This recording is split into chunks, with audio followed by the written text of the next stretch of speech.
Ini ada sunnah-sunnah terkait dengan kurban. Sunnah-sunnah terkait dengan kurban.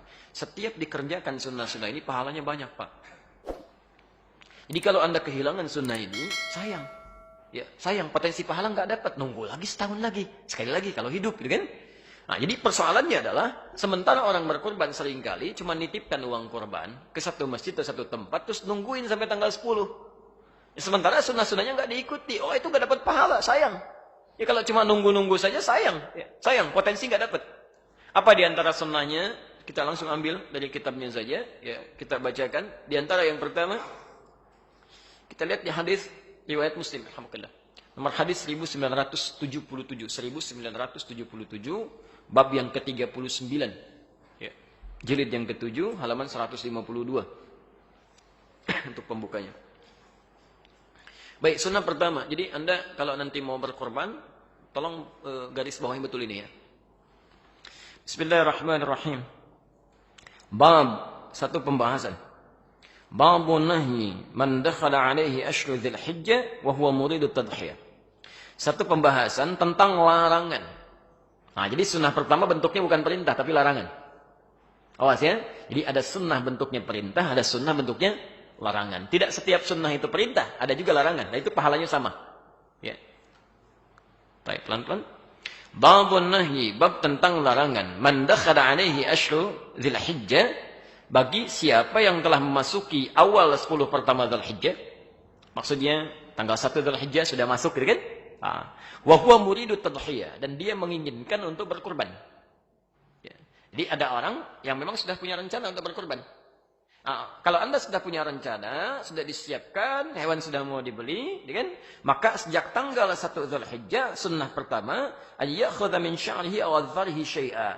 Nahyun an ya'khudha min sya'rihi aw adhfarihi syai'a. Itu ada larangan memotong kuku dan seluruh rambut yang melekat pada tubuhnya. Saya ulang, larangan memotong kuku dan seluruh rambut yang melekat pada tubuhnya. Baik, yang pertama, larangan ini berlaku khusus bagi yang akan berkorban saja. Kalau yang tidak perlu. Jadi ini bagian pertama. Yang kedua, sifatnya adalah jika sudah ada keinginan, kehendak yang disertai kemampuan untuk berkorban. Jadi kalau begini, Anda siap korban, uang ada, kan? Uangnya ada, sudah disiapkan, mau beli hewannya, sebelum masuk Dzulhijjah, maka tanggal 1 larangan sudah berlaku. Tapi kalau Anda baru dapatkan uangnya misal, ya sudah ada kepastian dengan izin Allah, misalnya insya Allah tanggal 3 baru dapat. Maka tanggal itu baru berlaku larangannya. Jelas ya? Dapat uangnya tanggal 5, tanggal itu baru berlaku.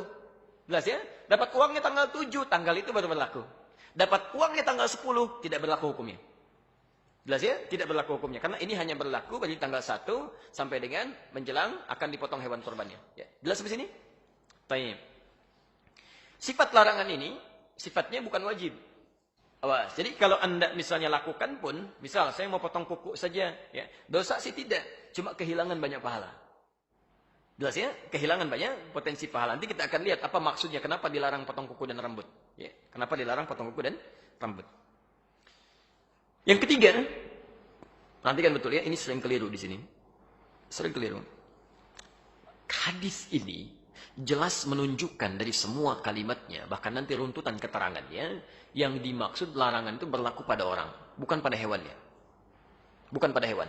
Nah, ini ada kekeliruan-kekeliruan yang menyebar di masyarakat, menunjukkan bahwa, nanti saya perjelas lebih jauh di siaran yang lain, bahwa ada sementara mengartikan yang dilarang itu adalah memotong kuku dan bulu hewan kurbannya. Ini yang jadi fatal, kesalahan yang terjadi, maaf, adanya proses penerjemahan, khususnya di Indonesia, yang punya kebiasaan buruk. Jadi penerjemah ini kadang-kadang penerbitnya membagi-bagi terjemahan nih. Ya. Ini misalnya Sahih Muslim nih, dibagikan ke sekian orang, 3 orang menerjemahkan. 3 orang ini kan kapabilitasnya berbeda-beda. Dan tidak bisa membedakan antara bahasa hadis dengan bahasa fikih. Apa yang terjadi? Ada yang mengartikan larangannya, larangan memotong kuku dan bulu binatang korban. Diterjemahkan ke dalam bahasa Indonesia, ini saya ada kopiannya ya. Nanti lebih jelas lah bisa kita bahas di kesempatan lain. Ini diterjemahkan ke dalam bahasa Indonesia, ya di halaman 899 ditulis kitab kurban dan disandarkan pada seorang syekh yang sangat populer sekali. Ya, syekhnya nggak salah, yang salah yang terjemahkan. Ya, terjemahannya, apabila 10 hari pertama telah tiba dan seorang di antara kalian bermaksud hendak berkorban, maka janganlah dia mengambil bulu dan kuku binatang korbannya. Ini sudah fatal. Fatal kesalahannya. Dan disebarkan dan orang mengamalkan ajaran yang salah. Baiknya, di mana letak kesalahannya? Satu, redaksi hadis yang menunjukkan pada orang. Disebut oleh Nabi, rambut Pak Ibu sekalian, mohon maaf ya, mohon maaf. Di sini rambutnya menggunakan kata basyar. Rambut itu istilah khusus yang melekat pada manusia. Kalau pada hewan, bulu. Dan lain, bulu ayam, bulu kambing, ya, bulu sapi, bulu domba. Nggak ada rambut ayam. Rambut kelinci bagus banget ya, bulu.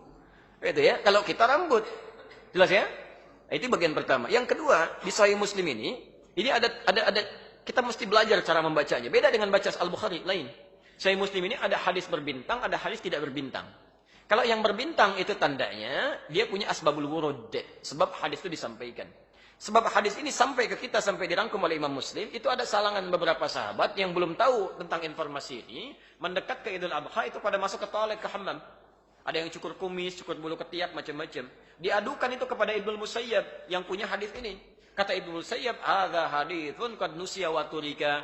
Ini hadis sekarang sudah banyak orang yang lupa, banyak ditinggalkan. Kata beliau, disampaikanlah hadis ini, maksudnya orangnya. Orangnya, jangan potong kuku, jangan potong rambut. Itu orangnya, kata Ibnu Musayyab.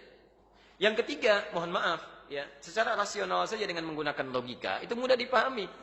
Mohon maaf, nggak ada faedahnya, nggak ada kerjaan motongin kuku hewan. Bapak mau ngapain motongin kuku sapi?